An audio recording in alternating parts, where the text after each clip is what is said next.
Hello বন্ধুরা, আবারও চলে আসলাম আপনাদের মাঝে আবার একটা কুরকুরে মুড়মুড়ে ভিডিও নিয়ে। তো শেষ পর্যন্ত দেখতে থাকুন যে কুরকুরে মুড়মুড়ে ভিডিওটা কি এই ঠান্ডার দিনে। এখানে দেখতে পাচ্ছেন ময়দা নিয়ে নিচ্ছি, ময়দার মধ্যে লবণ দিয়ে দিচ্ছি, একটু জোন আর একটু কালজিরে দিয়ে দিয়েছি। এর মধ্যে অল্প অল্প জল দিয়ে একটা ডো তৈরি করে নিচ্ছি। যারা আমার চ্যানেলে ভিডিওটা দেখছেন প্লিজ চ্যানেলটা সাবস্ক্রাইব করে দিবেন, শেষ পর্যন্ত ভিডিওটা দেখে যাবেন।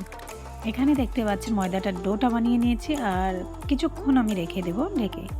তারপর দেখুন একটু সফট হয়ে গেলে আবারও আমি হাত দিয়ে মলা ডলা শুরু করে দিয়েছি। এরকম করে একদম টানা খিচা মলা ডলা করে নিয়ে এবার দুই ভাগে ভাগ করে নিলাম।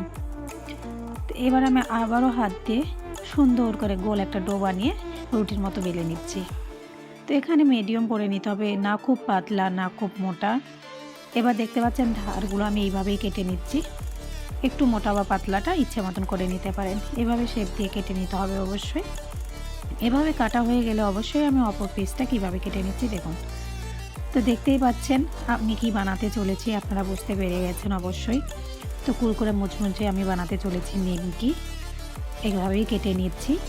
এভাবে কেটে নিয়ে দেখুন এগুলো যতই লেগে যাক একে অপরের গায়ে কিন্তু তেলে দিলে আলাদা হয়ে যাবে। তেল বসিয়ে রেখেছিলাম আগের থেকেই, তেলগুলো মিডিয়াম আঁচ হতে না হতে এর মধ্যে সমস্ত কিছু দিয়ে দিলাম। আর নিমকিগুলো কিন্তু ঠিক একে অপরের গা থেকে ছুটতে শুরু করে দিয়েছে। মিডিয়াম আঁচে খুব ভালো করে ভেজে নিতে হবে। আর ঠান্ডা দিলে এরকম কিন্তু কুরকুরে মুড়মুড়ে বাড়িতে যদি একটু ভেজে খান বেশ ভালো লাগবে। দোকানে তো প্রতিনিয়তই আপনারা কিনে খান, কিন্তু বাড়িতে একটা ফ্রেশ ভাজা জিনিস, ফ্রেশ রান্নার জিনিস বেশ ভালো লাগে। তো অবশ্যই বাড়িতে এভাবে ট্রাই করবেন। কেমন হয়েছে অবশ্যই জানাবেন। ধন্যবাদ।